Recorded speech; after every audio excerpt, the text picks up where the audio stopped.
What's up gamers, DreamcastGuy here, reviewing today's State of Decay 2. I'm going to be honest right at the beginning of this video and tell you that this game is a total dumpster fire. I mean, I ran into so many game-breaking bugs during all my hours with this that it's nearly unplayable. But before we get into that, I do want to cover the positives first, because despite the fact that this game is such a broken mess, I do kind of admire the fact that they managed to take a typical zombie game into a new direction. State of Decay 2 is all about base building instead of just telling your typical undead storyline. In this, you play as a group of survivors in their own little community in a world that's been long since dead. The overall goal here isn't necessarily to try and destroy the zombie virus or suddenly make life good again. Instead, it's more about finding your own little comfort, and this is done through the base building system. So at the start, you establish your own little house, and in this is where all your survivors will stay. And if you're smart, you're also going to be playing as all the different people in this house, because leveling up your characters is a big part of how you win in this game, because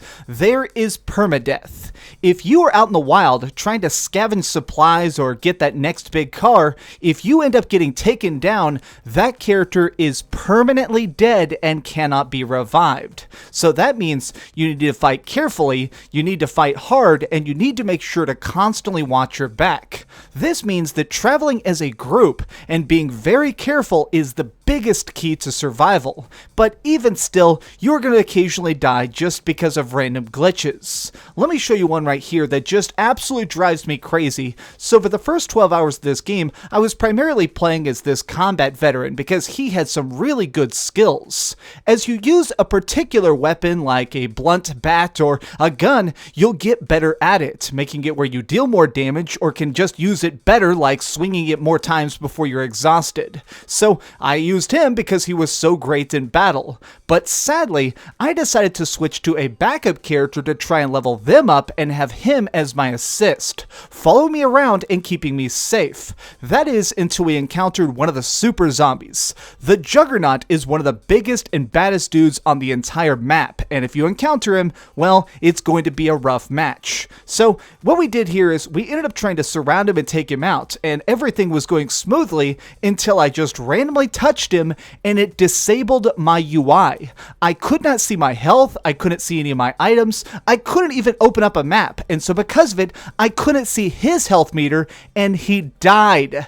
This was my character I had spent days playing, and he got ripped to shreds because the game was unable to just communicate basic information to me. While times like that absolutely suck, I do think that the leveling system itself is quite ingenious. By using only the skills you care about most, your character seems to get stronger at a realistic pace. I like that when I'm running from a bunch of fights, my lungs get stronger, my legs are more powerful, and therefore I can not only go faster when I'm running, but I can carry more items easily. I like that as you get better, you can also specialize each of your different talents, making it where, say you are somebody who uses a lot of melee weapons like I do, you can specialize in if you want to be better with axes, or if you want to be better with baseball bats, sharp objects or blunt objects. If you're somebody who shoots a lot, you can make it where you can zoom in further. It's something that works really well because you do gain levels quite quick. Improving your skills is something that's constantly happening, making it where the more you're playing a particular character,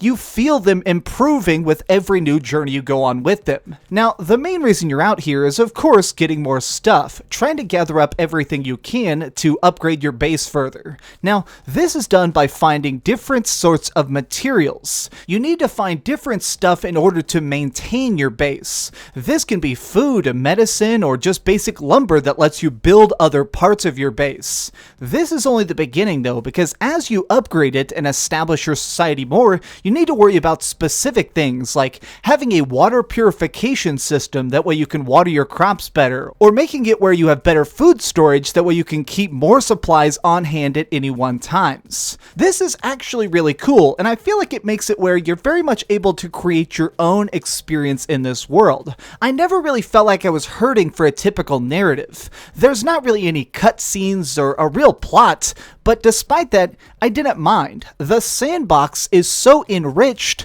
that I was having fun with it, especially because the combat does function quite well. Whether you're sneaking up on somebody with a bat or trying to take down enemies as fast as you can with a sniper rifle, everything works in a really good style.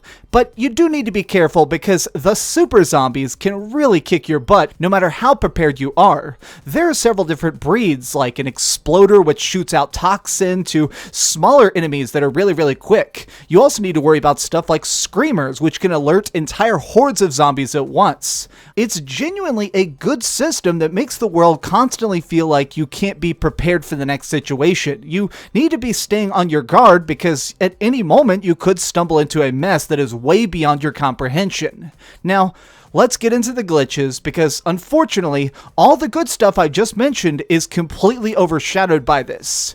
You are going to be falling through the world, having save files crash on you, everything you can imagine. Like, let's just look right here. My car got stuck on this badly textured wall, and I ended up just standing there for a second trying to figure out what to do, and I was so aggravated, I tried to hit it with my stick, which for some reason sucked me into the ground. I don't know why, that doesn't make any sense, but moments like this happen constantly. Even when I'm walking down the street, the skybox is glitching it out, looking like mountains are exploding off in the distance. Or there was a time where I went to the store and tried to spend about $1,000 on items that never appeared in my inventory, meaning I just wasted all of those hours of work gathering up that currency because it just vanished. But that happens all the time. You just need to get used to it. At one point, I spent an entire day trying to upgrade this particular car because I liked it a lot. So I ended up trying to get upgrade kits. I took it back to my base and I put every single cent I could into making this the strongest thing I possibly could build.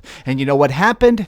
It vanished. I went into a building, I came out, and my car was gone. My super specialized awesome death machine had just went up in smoke because this game sucks. I cannot believe that they are just not able to make basic stuff like my car existing function. I got so frustrated repeatedly in this game because I would be having fun and then I'd encounter another game-breaking bug. Even when I was playing an online co-op, which is a little bit limited. You are able to invite people on your friends list, but they can't really go very far from you. This has a tethering system where your allies are stuck being close to you. And you know what happened? They kept getting kicked from the server. And even when they were around, since we kept glitching out, the items we dropped just would sometimes vanish or anything else. You had no idea what could possibly go wrong because this game seems like it's built just to anger you. After about 25 hours, I felt like I'd finally gotten into a smooth rhythm of getting together with my teammates, going out into the field and trying to get more supplies, but then I still kept running into different random problems. Like, for example, at one point I was going into a house at night to try and destroy this giant heart. This is basically what creates the super zombies on the map, and by breaking them, you not only get experience points, but you also get some really vital supplies that make it where you can synthesize a cure for the blood plague. Now, as soon as I was trying to go in here, everything started breaking down. The frame rate was getting really choppy, and unfortunately, my game crashed in the middle of me trying to deal the finishing blow.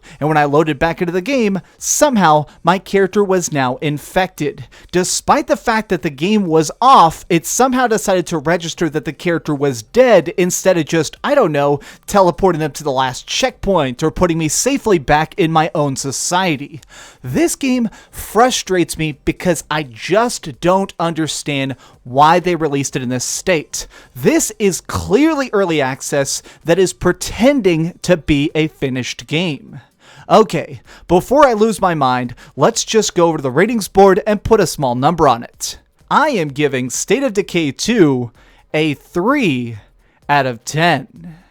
I want to end this video by saying that I did play this on a normal Xbox. This is not the Xbox One X. It's nothing special. So maybe if you get this on PC through Game Pass, it might be worth at least 2 or 3 hours of your time. This is an experimental type of game that I feel like is interesting. It's not good. It's definitely not great, but it is interesting.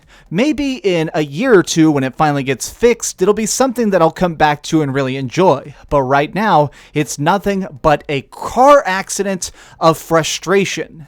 Thank you so much for watching this very angry review. If you enjoyed it, please give it a thumbs up, share with your friends, and subscribe if you haven't already. But do me the biggest favor of all and keep dreaming. Oh, hi. I'm just working on the next video. If you want to see what it is, go ahead and click this button and you can subscribe. Also, if you click these video links, you can see my latest review and my latest top 10. Now I'm just going to sit here for a minute and wait for you to subscribe. Oh, I guess I could put on these giant glasses. I literally found these on a roller coaster.